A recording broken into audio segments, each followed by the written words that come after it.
এই যে আমাক কোনোবাই দুখ দিলে, প্ৰিয়জনে আঘাত দিলে, আমি শোকত ভাগি কান্দি একেবাৰে শেষ হৈ যাওঁ, ক'ব নোৱাৰা হৈ যাওঁ। কিয় বাৰু? যিহেতু আজিলৈকে আমি নাজানোৱেই ক্ৰিটিকেল থিংকিং আৰু প্ৰব্লেম ছলভিং বুলি কোৱা এটা বিশেষ দক্ষতা, এটা বিশেষ এবিলিটি যে আমাৰ মাজতেই আছে, আমাৰ ব্ৰেইনতে আছে।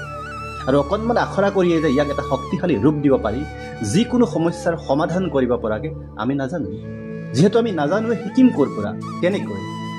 আৰু তাৰেই পৰিণতি হৈছে সৰু বৰ যিকোনো কথাতে আমি নিজে মূৰ পাতি লৈ দুখ কৰা।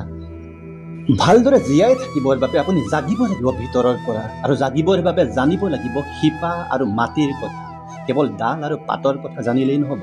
যদি দুখত থাকিবলৈ মন নাই, জ্ঞানৰ প্ৰতি থকা আপোনাৰ ভোক বঢ়াওক, নহ'লে আপুনি গমকেই নাপাব যে কি ভুলৰ বাবে এনে এটা জীৱন কটাই আছে, কাৰ পাপৰ শাস্তি আপুনি মৌন হৈ সহ্য কৰি আছে।